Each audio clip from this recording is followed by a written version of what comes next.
Hello जी guys, अस्सलाम वालेकुम। तो अभी मैं ना कुछ टाइम से बहुत ज़्यादा परेशान चल रही थी किसी चीज़ को लेकर। तो मतलब मेरी पहचान में, मेरी जानकारी में एक आलिमा है। मैं उनके पास गई, मैंने बोला मैं ऐसी ऐसी बातें, मैं इस बात को लेके बहुत ज़्यादा परेशान हूँ और मैं इतना ज़्यादा परेशान हूँ कि मेरा ना मतलब किसी चीज़ में मन नहीं लगता और बहुत ज़्यादा बेचैनी रहती है और मैं बहुत ज़्यादा बेसुकून हो रखी हूँ। तो मुझे कुछ ऐसा बताइए कि मैं मतलब कि कुछ हो जाए। अल्लाह ताला इन दिनों में मतलब ऐसा लग रहा है कि जैसे मेरी कोई दुआ नहीं सुन रहा है और मैं उस चीज़ को लेके इतना ज़्यादा परेशान हो गई हूँ कि मैं आपको तो मैं एक्सप्लेन नहीं कर सकती हूँ। तो उसके ऊपर उन्होंने मुझे कहा ठीक है ना, कोई बात नहीं, तुम्हें ना ये बताओ कि तुम्हारे पास परेशानी की एक वजह है लेकिन अल्लाह का शुक्र अदा करने की कितनी वजह है। तो मैंने कहा कि अल्लाह के शुक्र अदा करने के लिए तो है वजह, बहुत वजह है, लेकिन ये परेशानी मेरी बहुत ज़्यादा बढ़ी है। तो बोलने लगी कितनी वजह है, तो भी तुम्हारे को कुछ तो होगा, कितनी वजह है। तो मैंने कहा ऐसे तो याद नहीं है। तो कहने लगी ठीक है, तुम अगली बार आना और अगली बार जब तुम आओ ना तो एक लिस्ट बना के लेके आना, आपके फ़ोन में बना लेना भले नोटपैड में, और उसके अंदर आप 10 चीज़ें लिख के लेकर आना जिसके लिए आप अल्लाह के शुक्रगुजार हो। तो मैंने कहा ठीक है। बोले अगर तुम्हारी 10 चीज़ें हो जाए ना तो मतलब ठीक है, तुम अच्छी लाइफ जी रही हो, नहीं तो फिर देखते हैं आगे तुम्हारे मसले का हल कहीं ना कहीं निकालेंगे। तो मैंने कहा जी हाँ ठीक है। तो मैं ना ठीक है, तो मैं घर आ गई। फिर मैं घर आ गई, घर आके मैंने उनकी बात के लिए सोचा। मैंने कहा हाँ यार ठीक है, चलो लिस्ट बना लेते हैं, उन्होंने बोला है और नेक्स्ट टाइम उनके पास जाना है। तो मतलब मैं गई और मैंने अपने नोटपैड के अंदर लिस्ट बनाना शुरू करी कि अल्लाह ताला ने मुझे इस चीज़ से नवाज रखा है, ये चीज़ भी है, ये चीज़ भी है, ये चीज़ भी है।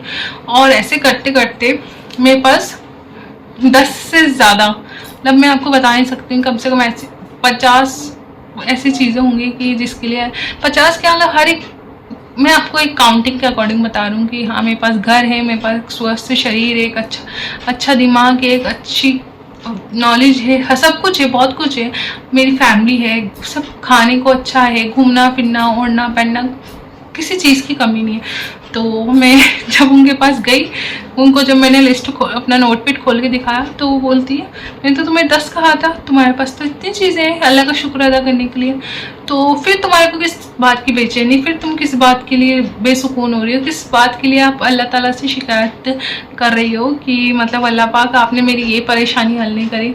ठीक है, ये परेशानी मैंने माना तुम्हारी है, लेकिन ये परेशानी तो तुम्हारी एक है, और ये जो है ये इतनी सारी चीज़ें जिसके लिए आपको अल्लाह का शुक्र अदा करना चाहिए, वो चीज़ों का क्या। तो मैंने कहा हाँ वो चीज़ें तो आप सही कह रहे हैं। तो कहने लगी हमेशा देखो ग्रेटिट्यूड वाला एटीट्यूड रखो, मतलब आपके पास जो है अगर आप ग्रेटिट्यूड रखोगी ना तो आपका उस चीज़ पे ध्यान रहेगा जो आपके पास है, और अगर आप ना शुक्री बनी ना तो आपका ध्यान हमेशा उस चीज़ पे जाएगा जो आपसे छीन ली गई है, जो आपका नुकसान हो गया है, जो आपका काम नहीं बन पा रहा है, उस चीज़ पे जाएगा। और एक दिन वो भी बनेगा, तुम शुक्र करना तो शुरू करो, तुम शुक्र अदा करना शुरू कर दो और तुम्हारा ये तो लिस्ट है ही, उसके साथ ये भी ऐड हो जाएगा। तो मैं क्या जी हाँ आप सही कह रहा है। तो बोलने गई अब बेसुकून मत हो ना, अब अल्लाह का शुक्र अदा करो, तुम्हारी बेसुकूनी खुद ब खुद ख़त्म हो जाएगी। मैंने कहा ठीक है। फिर मतलब उनकी बातों से, उनकी आवाज़ में ही इतना मतलब सुकून था, उनकी बातों में इतना सुकून था, शुक्र में इतना सुकून था कि मतलब मेरी जो भी परेशानी थी और अभी भी मेरे साथ है, ठीक है वो एक तरफ है, लेकिन ये जो सब चीज़ें हैं मेरे पास अल्लाह का शुक्र अदा करने के लिए, उन चीज़ों का क्या, उसका उठते बैठते शुक्र एहसान की, उसने इस सांस के लिए भी हमें ना उसके मोहताज है। तो अल्लाह पाक, और एक चीज़ और बता देती हूँ, उन्होंने मुझे एक चीज़ और बोली थी कि अल्लाह हमेशा उसको नवाजता है जिसके पास जो शुक्र अदा करता है। एक उन्होंने स्टोरी सुनाई थी कि मूसा के लिए ऐसे कहा जाता था कि उनके अल्लाह ताला से बात होती है, तो एक बार एक आदमी उनको मिलता है जिसके पास खूब दौलत होती है, ऐशो आराम होता है। तो वो हज़रत मूसा से कहता है कि मैंने सुना आपकी अल्लाह ताला से बात होती है। तो हज़रत मूसा कहते हैं जी हाँ होती है। तो आदमी कहता है कि अब की बार जब भी आपकी अल्लाह ताला से बात हो ना तो अल्लाह ताला से कहिएगा कि मुझे अल्लाह ताला ने बहुत दे दिया, अब मुझे देना बंद कर दें। तो बोलता है ठीक है। फिर उसके बाद दूसरा आदमी आता है जो बहुत ही गरीब होता है और उसके पास पहनने को सिर्फ एक कपड़ा होता है। तो वो कहता है हज़रत मूसा से कि मैंने सुना है आपकी अल्लाह ताला से बात होती है। तो हज़रत मूसा कहते हैं जी हाँ होती है। तो बोलते हैं अब की बार आपकी जब भी अल्लाह ताला से बात हो ना तो मेरे लिए ये बात कीजिएगा कि अल्लाह ताला मुझे कुछ तो दे, मेरे पास कुछ भी नहीं है, सिर्फ एक तन पे एक कपड़ा है। तो हज़रत मूसा कहती हैं ठीक है जी। तो जब हज़रत मूसा की अल्लाह ताला से बात होती है ना तो हज़रत मूसा अल्लाह ताला से कहते हैं या खुदा, एक आदमी ऐसा था कि जिसको आपने इतना धन दे रखा, इतनी दौलत दे रखी है कि वो चाहता है कि अब आप उसको देना बंद कर दें।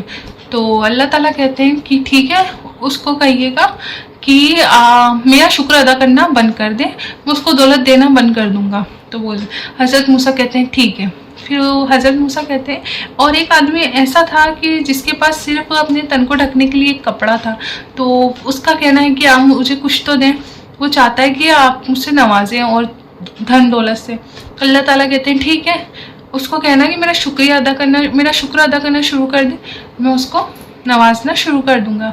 उसके बाद जब हज़रत मूसा दो आदमियों से मिलते हैं तो पहले आदमी को कहते हैं जिसके पास बहुत धन दौलत होती है कि अल्लाह ताला ने कहा है आपके लिए कि आप अल्लाह का शुक्र अदा करना बंद कर दें, अल्लाह ताला आपको दौलत देना बंद कर देगा।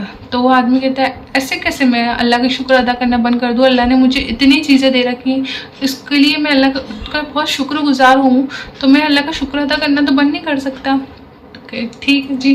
फिर जो गरीब आदमी होता है उसके पास जाते हैं, बोलते हैं कि अल्लाह ताला ने आपके लिए कहा है अगर आप चाहते हैं कि अल्लाह ताला आपको बेहतर से बेहतरीन तरीके से दौलत से नवाजें तो आप अल्लाह का शुक्र अदा करना शुरू कर दें। तो वो गरीब आदमी कहता है किस लिए मैं अल्लाह का शुक्र अदा करूं? इस चीज़ के लिए कि अल्लाह ताला ने मुझे एक मात्र कपड़ा दे रखा है अपने तन को ढकने के लिए, मैं किस चीज़ का शुक्र अदा करूं? तो इस स्टोरी से एक मैसेज मिलता है कि अल्लाह का शुक्र अदा, जो जितना इंसान अल्लाह का शुक्र अदा करेगा उतना अल्लाह ताला उसको नवाजेगा। ठीक है, तो यही है। ये स्टोरी मुझे भी बहुत हार्ट टचिंग हुई। आई डोंट नो मैं आपको ढंग से एक्सप्लेन कर पाई हूँ या नहीं, लेकिन मैंने अपना पूरा बेस्ट दिया है कि मैं आपको अच्छे से समझा सकूँ। और अगर मेरी वीडियो पसंद आए तो लाइक शेयर एंड सब्सक्राइब करना बिल्कुल मत भूलिएगा। मिलता है नेक्स्ट वीडियो में, तब तक के लिए बाय बाय।